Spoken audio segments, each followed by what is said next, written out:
안녕하십니까. BTV 주간종합뉴스입니다. 이번 주 서울은 시의회의 행정사무감사를 토대로 내년에 변화될 행정도 여러 차례 점검됐습니다. 이 가운데 오세훈 시장이 발표한 한강 르네상스 계획이죠. 그레이트 한강 예산이 화두가 됐는데 관련 이슈부터 전해드립니다. 한강 전체를 아우르는 그레이트 한강 프로젝트. 이 사업 계획이 발표됐던 시기부터 최근까지 오세훈 서울시장이 직접 발표한 내용부터 전해드립니다. 첫 소식 서주환 기자가 보도합니다. 서울시가 그레이트 한강 계획을 공식 발표한 건 올해 3월.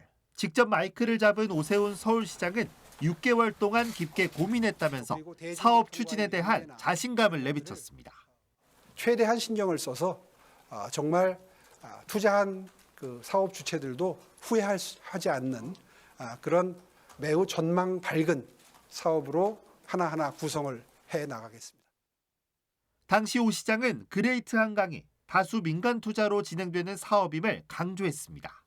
최소한의 재원으로 진행하겠다는 뜻입니다.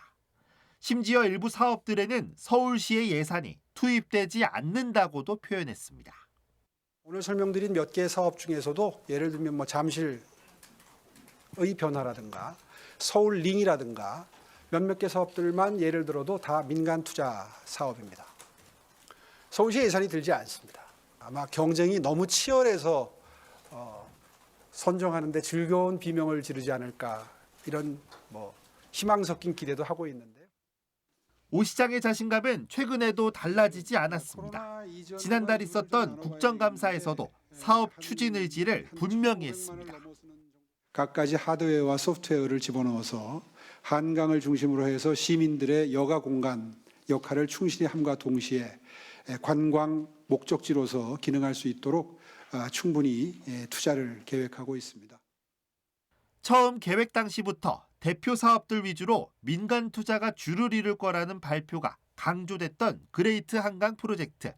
반면 세금이 얼마나 필요한지는 겉으로 잘 드러나지 않았습니다. 하지만 실제 그레이트 한강 프로젝트 재정 투입 규모는 상당합니다. 오세훈 시장이 지난 4월 결재한 서울시 도시계획국의 문서를 보면 55개 사업에 오는 2026년 이후까지 투입되는 예산은 총 1조 1,375억 원으로 계획돼 있습니다. BTV 뉴스 서주원입니다. 문제는 예산입니다. 서울시는 내년도 예산을 올해보다 줄어든 45조 원 규모로 편성했습니다. 당초 오세훈 시장이 큰 예산이 투입되지 않을 것이라며 역전 사업으로 발표했던 그레이트 한강 프로젝트 사업 예산은 어떻게 짜여졌을까요? 이 내용은 김진중 기자가 보도합니다. 13년 만에 예산 축소라며 서울시가 발표한 2024년 예산은 45조 7,230억 원. 올해 본 예산보다는 1조 5천억 원, 약 3% 가까이 줄었습니다. 서울시 지방세 수입 감소와 경기 상황 악화로 허리띠를 졸라맸다는 설명이지만 매력도시 서울을 기치로 한 서울의 관광 인프라 개선 등의 핵심 사업 예산은 투자 규모를 늘렸습니다. 올 초 미래한강본부가 시의회에 제출한 자료에 따르면 그레이트 한강 프로젝트에는 연차별로 2022년 이전 520억 원, 2023년 802억 원, 2024년에는 1,282억 원, 2026년 이후 5,870억 원의 재정이 투입됩니다. 국비, 공공기업, 민간 투자 사업을 제외한 서울시 재정 투자 규모만 1조 원이 훌쩍 넘는 수준입니다. 서울시가 제출한 그레이트 한강 프로젝트 관련 2024년 예산안은 약 868억 원 규모. 올해 본 예산과 비교해 약 50%가 늘었습니다. 올해 진행될 55개 사업 가운데 19개 사업은 감액 편성됐지만 24개 사업은 예산을 늘려 640억 원을 투입하는 계획을 세웠습니다.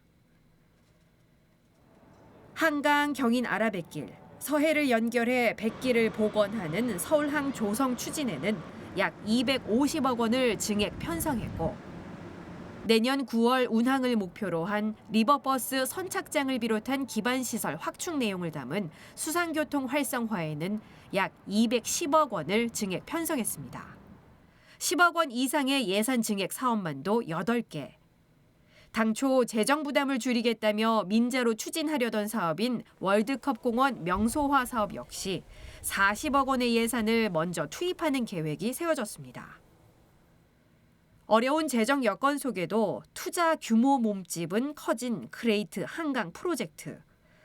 서울시의회는 다음 달부터 이루어지는 2024년 새해 예산안 심사에서 관련 사업들의 추진 필요성과 예산 투입에 대한 심의에 들어갑니다. BTV 뉴스 김진중입니다. 이처럼 그레이트 한강 사업에는 서울시 예산이 다수 투입될 예정입니다. 하지만 그동안 강조돼 왔던 민간 투자와는 조금 다른 모습이라 논란이 있는데요. 이 중심에는 서울주택도시공사 SH도 있습니다. 시의회 행정사무감사에서 이 문제가 거론됐는데 여러 우려의 목소리가 나오고 있습니다. 서주원 기자가 보도합니다. 지난 3월 오세훈 서울시장이 그레이트 한강 프로젝트를 발표하며 유독 강조했던 말, 서울시의 예산이 들지 않는다였습니다. 핵심 사업인 대관람차 서울링을 대표적인 예로 들었습니다. 서울링이라든가 몇몇 개 사업들만 예를 들어도 다 민간 투자 사업입니다. 서울시 예산이 들지 않습니다. 하지만 행정사무감사가 한창인 서울시 의회에서는 이 서울링 사업의 예산이 논란입니다. 오 시장이 발언한 것처럼 과연 민간 투자 사업이 맞냐는 겁니다. 이유는 서울주택도시공사 SH의 참여 때문입니다. 지난 6월 KDI 한국개발연구원에서 서울링 사업 전반을 검토한 의견을 보면 공공성이 부족하다는 지적이 있었습니다. 이 문제를 보완하기 위해 현재로서는 SH가 자회사를 만들어 민간 사업자와 함께 사업에 뛰어드는 안이 유력한 상황입니다. 서울시 재정으로 운영되는 SH는 약 1,000억 원을 책임질 거라는 분석이 나옵니다. 자회사 형태로 자회사로 고민하고 계신다. 그렇게 이해할게요. 어쨌든 뭐 SH가 참여한다는 건 시 예산이 투입된다라는 의미예요. 이제 지분을 보니까 최대 33% 이렇게 공모가 됐더라고요. 그럼 지금 말씀하신 4천억을 기준으로 했으면 1천억 이상이 들어간다는. 김포부터 잠실 구간으로 가는 수상버스, 그레이트 한강 프로젝트 중 하나인 리버버스도 논란의 중심에 섰습니다. 서울링과 마찬가지로 SH가 자회사를 만드는 안이 추진되는데 역시 막대한 예산이 걱정입니다. 선착장 건립과 선박 건조 비용 등에만 시재정 700억 원 정도가 들어갈 전망입니다. 저희가 지금 기본적으로만 투입하는 게 708억입니다. 지금은 저희가 선박을 다 우리 그 SH 돈으로 구입한 맞습니까? 이게 활성화되면 더 많은 그 배를 확보해야 되고 그렇다면 그 안정적으로 이거를 확보하는 거는 우리 같은 공기업이 하는 것이 훨씬 더 유리할 것 같다. 그레이트 한강 사업에 쓰일 세금을 두고 쏟아진 논란들. 대부분 혹시나 향후 수익성이 없어 세금이 낭비되거나 엉뚱하게 쓰이지 않을까에 대한 우려들입니다. 서울시는 이 같은 지적에 재정 투입 자체가 아닌 효율성에 더 중점을 두고 판단해 달라고 밝혔습니다. 공기업 SH가 참여함으로써 사업의 공공성과 안정성을 확보할 수 있다는 측면을 강조하고 있습니다. BTV 뉴스 서주원입니다. 네, 지금부터는 지역 상권 소식 전해드립니다. 치솟는 물가에 경기가 안 좋아지면서 소상공인들의 터전인 골목 상권이 큰 타격을 받고 있습니다. 이에 서울시와 각 자치구들이 골목 상권 살리기에 나섰는데요. 현실은 어떨까요? 네, 이재원 기자가 특화 사업 대상 골목을 직접 찾아가 봤습니다. 동국대학교 후문에 위치한 이른바 서해길. 이곳에는 약 100여 곳의 가게가 형성돼 있습니다. 코로나 여파로 문을 닫는 가게가 늘면서 자체적으로 상인회를 꾸리고 서울시와 중구청의 지원을 받게 됩니다.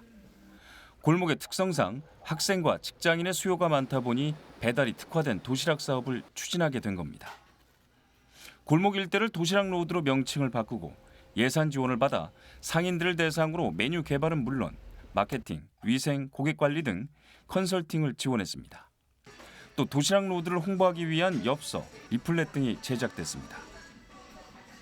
하지만 2년이 지난 현재 어떤 매장에도 도시락 로드의 흔적은 없습니다. 식당 3곳에서 취약계층에 도시락을 제공하는 지원 사업을 하고 있지만 그나마 올해가 마지막입니다. 서울시의 예산을 받아 야심차게 시작된 도시락 로드 사업은 이렇게 종지부를 찍었습니다. 처음에 이제 그 구청 담당이 여기 왔었걸랑요. 그런데 물어봤어. 이 사업이 앞으로 계속 지속적으로 할 거냐, 계속 지속적으로 한다는 거야. 그래서 우리는 계속 하는 줄 알았지. 근데 이제 뭐 갑자기 또 뭐 변경이 돼가지고 이제 금년 말까지만 저기를 하고. 드문드문 골목 홍보 행사가 이루어지지만 단발성에 지나지 않습니다. 기자님 말씀하신 대로 뭔가 도움이 됐냐? 글쎄요. 글쎄 뭐 그냥 원발에 그냥 그때만 이렇게 하는 그런 부분이 좀 아쉽죠. 서울 유명 제과점인 태극당과 족발 골목을 형성하고 있는 장충동 먹자골목. 서울시는 지난해 이곳을 로컬 브랜드 육성 사업 대상지로 선정하고 3년간 30억 원의 예산을 지원하고 있습니다. 장충당공원, 장충체육관 등 역사문화 자원이 풍부한 이점을 살려 일대 스토리를 입혀 브랜드화한다는 전략입니다. 한시적으로 예산 지원을 통해 할인 쿠폰을 발행하고 조명도 규격화했습니다. 하지만 상인들의 반응은 시큰둥합니다. 올해로 벌써 2년 차지만 실제 매출이나 골목 상권 활성화에 효과가 미미하다는 평가입니다. 이벤트를 하고는 있긴 하지만 이벤트나 그런 건 하지만 실질적으로 그거는 단발성이고 어떤 뭐 손님들한테 어떤 커플이라든가 그걸 나눠주니까 단발성으로 오지만 기존에 여기 변화가 없잖아요. 큰 변화. 그러면 다음에 와서 똑같으니까 연속성이 안 되는 거고. 일찌감치 종로 청계 관광특구로 지정된 종로구 창신동의 완구거리는 오래된 역사가 무색할 만큼 한산한 분위기입니다.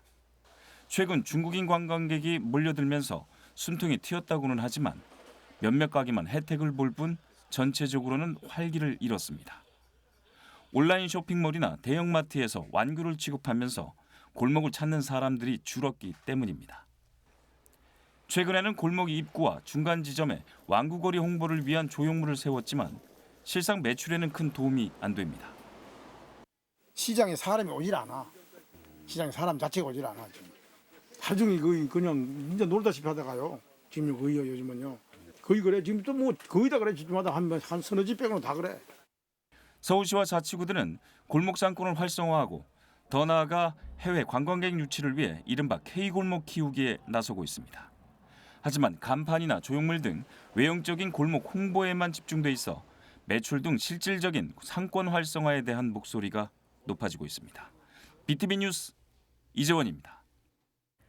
네, 반면 이 포장마차들이 모여서 상권을 형성한 곳들은 상황이 좀 달라지고 있습니다. 임대료를 지급하는 건물 내 상인들은 이 포장마차들이 불법 영업이라며 불만을 내비치기도 하지만 이 지역 상권을 살리는 상생을 선택한 사례도 있습니다. 현장에 직접 다녀왔습니다. 종로 3가역 8번 출구와 연결된 도남문로 11길입니다. 낙원동 골목으로 불리는 이곳은 고깃집과 술집 등이 즐비한 먹자골목입니다. 그런데 2008년 오세훈 서울시장이 디자인 거리 조성을 위해 종로 3가와 청계천 일대 노점을 도남문로로 이동시켜 영업을 허용했습니다. 서울시는 노점에 전기등을 지원했고 낙원동 포차거리는 더 커졌습니다. 오랜 시간 노점과 상인의 갈등이 지속됐다 지금은 노점 장비를 상인이 보관해줍니다. 대신 노점 상인들은 공동체를 만들어 매년 도남문로 일대 물청소 봉사를 하고 있습니다. 불법과 합법 영업 갈등 대신 골목 상권 활성화를 위해 노점과 상인 모두 자구책을 만들어 상생하는 겁니다. 이 지역에 어떤 상생 발전을 위해서 그 틀을 하나 만드는 작업을 지금 꾸준히 해 나오고 있습니다. 여러 차례 공청회 또 여러 가지 또 구청에서도 주관하는 어떤 그 시민들의 어떤 모니터링 뭐 이런 것들을 통해서 지금 조금씩 뭐 3년 전보다는 훨씬 많이 발전된 상황이 만들어져 가고 있고. 골목 환경도 바꿨습니다. 낡고 오래된 좁은 골목에 벽화를 그려 맛집을 알리는 홍보 전략을 구상한 겁니다. 주민 공모 사업 아이디어로 선택된 벽화는 전문가와 대학생들의 자원봉사로 골목 상권에 새로운 옷을 입힌 겁니다. 전통 문양이지만 현대적으로 바꿔가는 이런 것들을 시도를 했고 또 사진을 찍고 하면서 사람들에게 웃음을 줄 수 있는 이 길을 가면서 감성과 아니면 이런 곳에도 이런 것들이 있구나. 이거 너무 밝아졌다. 뭐 이런 느낌. 이런 것들을 조금 그쪽에 컨셉을 좀 잡아봤고요. 유명 맛집들이 많다 보니까 대기 시간이 상당히 다 가게마다 길더라고요. 근데 회색 벽만 바라보고 있을 때보다 이렇게 밝고 상큼한 이런 그림들을 보면서 조금 더 이제 기분 좋게, 조금 더 맛있는 시간을 기다리면서 즐거운 시간이 되시지 않을까. 음식점이나 노점 상인들도 낙원동 일대 야시장이라는 특화거리 배경이 개선돼 만족해합니다. 분위기 엄청 좋죠. 제가 보더라도 얼마나 깨끗하고 좋아졌습니까, 골목이. 좀 너무 좋아요. 앞에 포장마차도 저희가 좀 자꾸 우리 같이 상인회에서 지금 모임을 갖고 있어요. 앞으로 더 발전하게끔 좀 노력을 하자고 좀 모임을 갖고 있습니다. 상인들은 낙원동 상권을 해외 유명한 야시장 특화거리처럼 만들기 위해 밤 8시부터 자정까지 차 없는 거리 조성을 추진하고 있습니다. 여기에 노점 상인들은 물청소 봉사를, 건물 임대 영업주는 알록달록 벽화를 만드는 등 종로 3가역 골목 상권은 상인들이 먼저 자구책을 만드는 상생으로 전환하고 있습니다. BTV 뉴스 강혜진입니다. 변화를 일구는 서울의 전통시장도 있습니다. 바로 동대문구 경동시장인데요. 값싼 물건을 파는 전통시장의 본 기능에 더해 이 카페와 푸드트럭, 야시장으로 젊은 층도 찾는 레트로 성지로 변화를 꾀하고 있습니다. 이 소식은 김진중 기자가 전합니다. 약 56대의 차량 주차가 가능한 경동시장의 옥상 주차장입니다.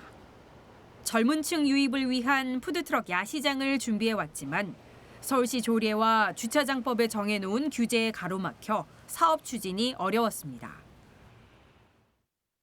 공공기관이나 공영주차장 이런 데는 푸드트럭이 허용이 됐어요. 근데 전통시장의 부설주차장은 할 수가 없는 그런 규제가 있어서 지자체에서도 적극적으로 도와주려고 노력을 하고 있었는데 그 문제가 걸려서 좀 어려웠던 거니까.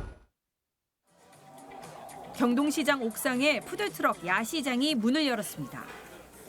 전통시장 발전을 위해 규제가 해소돼야 한다는 상인 요구 목소리에 국무총리실과 서울시, 시의회가 나서 관련 조례를 개정하면서 가능해진 일입니다.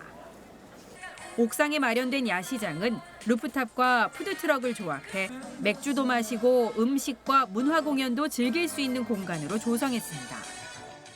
의외로 야외에서 하니까 운치도 있는 것 같고 또 볼거리도 많고 재미도 있는 것 같고 추억 속으로 아이들하고 함께 있어서 너무 즐거운 것 같아요. 전통시장 옥상에 마련된 공간은 낯설면서도 이색적입니다. 레트로 감성을 찾는 세대에겐 꼭 한번 가봐야 하는 매력 명소로 다가옵니다. 이제 밑에는 그냥 일반적인 전통 시장인데 이제 위에는 색다르게 이렇게 푸드트럭이라든지 이런 공연이나 이런 스테이크 문화 같은 것도 하니까 되게 신기하고 뭔가 이색적이에요. 경동시장은 서울 전통시장으로는 처음으로 5년 전 대형마트 상생 매장을 입점시킨 데 이어 청년 창업인을 위한 청년몰을 조성해 운영해오고 있습니다. 올해 초엔 1994년 폐관된 옛 경동극장 자리를 재정비해 국내 가전기업 홍보관과 베이커리 카페를 입점하면서 젊은 층들 사이 꼭 가봐야 할 명소로 입소문을 타고 있습니다. 하나 둘 새로운 변화 요소를 더해가며 다양한 고객층을 끌어들이고 있는 경동시장. 침체 위기 속에 있는 전통시장의 해법을 제시하고 있습니다. BTV 뉴스 김진중입니다.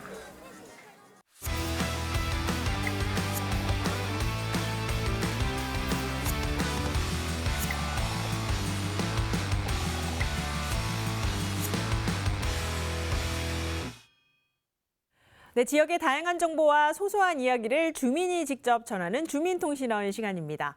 네, 이번 시간에는 지역의 교육 정보를 전할까 합니다. 누군가에겐 익숙하지만 또 누군가에겐 한없이 어려운 것이 교육이라고 하죠. 자라나는 아이들이 교육의 시초인데 이 지역 아동에 대한 돌봄과 또 교육 개선을 위한 교육 축제가 도봉구에서 열렸다고 합니다. 네, 저희 주민통신원이 직접 취재를 했는데요. 도봉구를 담당하는 김민영 통신원을 화상으로 연결해서 자세한 내용 알아보겠습니다. 네, 김민영 통신원 나와 계십니까? 안녕하세요. 지금의 소중함을 전하는 도봉구 통신원 김민영입니다. 반갑습니다. 네, 반갑습니다. 먼저 이 도봉구 교육축제를 직접 취재를 하셨는데 어떤 내용들인지부터 자세히 좀 설명을 해주시죠. 네. 지난 11일 도봉구 신창초등학교 운동장에서는 제4회 가치자람 교육축제가 열렸는데요. 격파왕, 레이저 사격, 밑밥 만들기, 비눗방울 놀이, 식물 화분 만들기 등 체험 부스와 방송 댄스, 숟가락 난타, 오카리나 연주 등 축하 공연을 학부모님들과 어린이들이 즐겁고 재미나게 즐기는 모습을 볼 수 있었습니다. 네, 여러 체험 행사들과 또 축하 공연으로 즐거워 보이는데요. 이 가치자람 교육축제가 어떤 취지로 열리게 된 건지도 궁금합니다.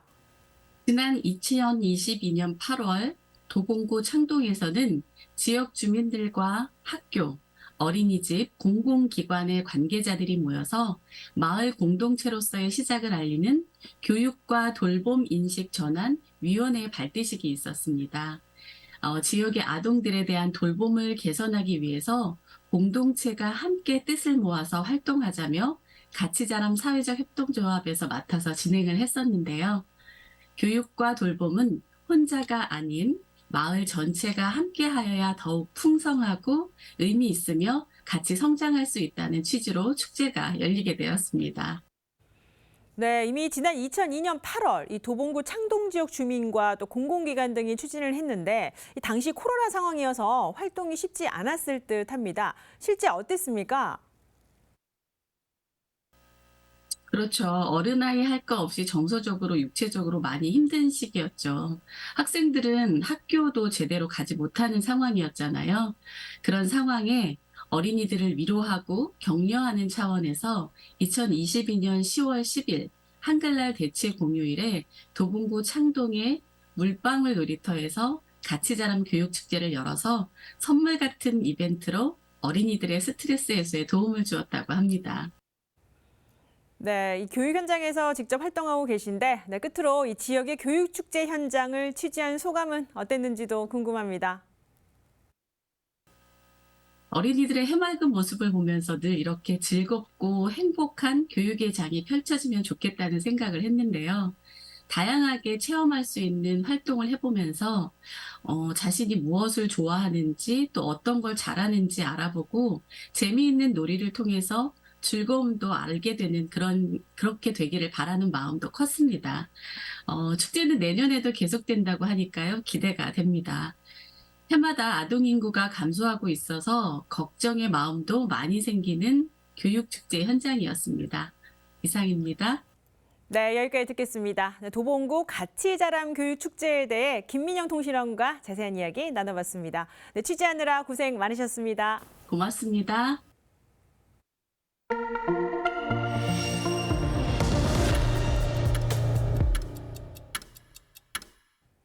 네, 이번 주 소식은 여기까지입니다. 네, 저희는 지역을 잇는 깊이 있는 뉴스로 다음 주에도 열심히 뛰면서 찾아뵙겠습니다. 네, 건강한 주말 보내시기 바랍니다. 시청해주신 여러분 고맙습니다.